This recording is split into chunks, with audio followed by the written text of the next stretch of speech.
उद्धव ठाकरेंची शिवसेना सरकारच्या विरोधात रस्त्यावर भ्रष्ट मंत्र्यांमुळे राज्याची बदनामी होत असल्याचा आरोप उद्धव ठाकरेंनी मुंबईतील शिवाजी पार्कमध्ये आंदोलनात सामील झाले।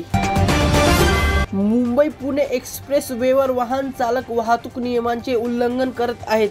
470 कोटींचे ई चलान जारी केले, परंतु आतापर्यंत फक्त 51 कोटी वसूल झाले आहेत। मुंबईतील धक्कादायक घटना, 5 जणांनी अल्पवयीन मुलीवर सामूहिक बलात्कार केला, अश्लील व्हिडिओ दाखवून ब्लॅकमेल केले। काला चौकी पोलिसांनी 5 आरोपींना अटक केली। वाद पुन्हा तापणार, दादरमधील कबूतरखान्यावर पुन्हा ताडपत्री घालण्यात आली। जैन समुदाय आक्रमक झाला, पोलीस बंदोबस्त वाढवण्यात आला। मुंबई वाहतूक ई चलान संकलनाला मोठा धक्का बसला आहे। वाहन चालकांनी आतापर्यंत सुमारे 1000 कोटी रुपयांची ई चलान भरली नाहीत। 12 वर्षाच्या बांगलादेशीय मुलीवर 3 महिन्यात 200 पुरुषांनी बलात्कार केला। नारासोपारा येथील वैश्य व्यवसायाचे रॅकेटचा पर्दाफाश झाला। ठाण्यात स्वातंत्र्य दिनानिमित्त मांसाहार बंदीचा आदेश, शरद पवारांचे नेते आव्हाड म्हणाले, मी मटण पार्टी करणार। कुलाब्यातून वांद्रे आरे येथील जाणे सोपे होईल। मुंबई मेट्रो फेज 3 एका लाईनचे पुढील महिन्यात उद्घाटन होणार आहे।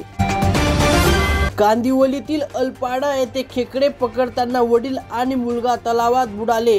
मुलाला वाचवण्यासाठी वडिलांनी तलावात उडी मारली। सप्टेंबरमध्ये मुंबई मेट्रो 4 मार्गांची चाचणी, वर्षअखेर काम सुरू होण्याची अपेक्षा। वडाळा कपूरवावडी कॉरिडॉरचे विस्तार गायमुखपर्यंत करण्यात आला, जो मीरा भाईंदर आणि इतर मेट्रोंना जोडेल। रक्षाबंधनला भाऊ रिकाम्या हाताने आला तर मी त्याला मारून टाकेल, पतीच्या धमकीनंतर स्नेहाने स्वतःचा जीव संपवला। पुण्यातील धक्कादायक घटना, सासरच्या लोकांवर गुन्हा दाखल। जोरात धावत येत असणारी ट्रकने धडक दिल्याने पत्नीचा जागीच मृत्यू। पत्नीला पत्नीच्या मृतदेहाला दुचाकी वाहनावर बांधून वाहून नेण्यासह भाग पाडले।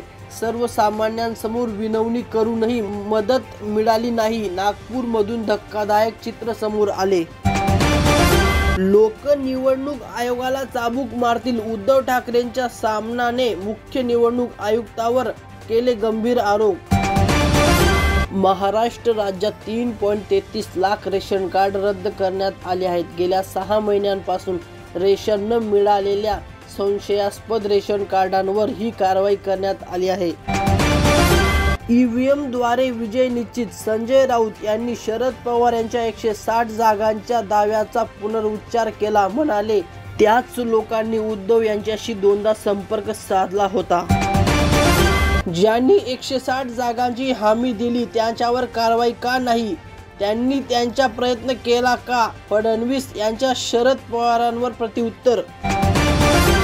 संसद भवनासमोर खासदारांचे निदर्शने, पोलिसांनी राहुल गांधींना ताब्यात घेतले। बांगलादेशी घुसखोर अवैध रस्त्याने भारतात आला आणि कमाटीपुरा येथे काम करू लागला, जमाल हुसेन याला अटक। मुंबईत आज सोन्याच्या किमतीत घसरण, सोने 1,02,280 रुपये प्रति तोळा झाले। महाराष्ट्रातील नाशिकमध्ये सीबीआयने बेकायदेशीर कॉल सेंटरचा पर्दाफाश केला। 5 जणांना अटक केले। 1.20 कोटी रुपयांच्या रोख रकमेसह मोठी जप्ती।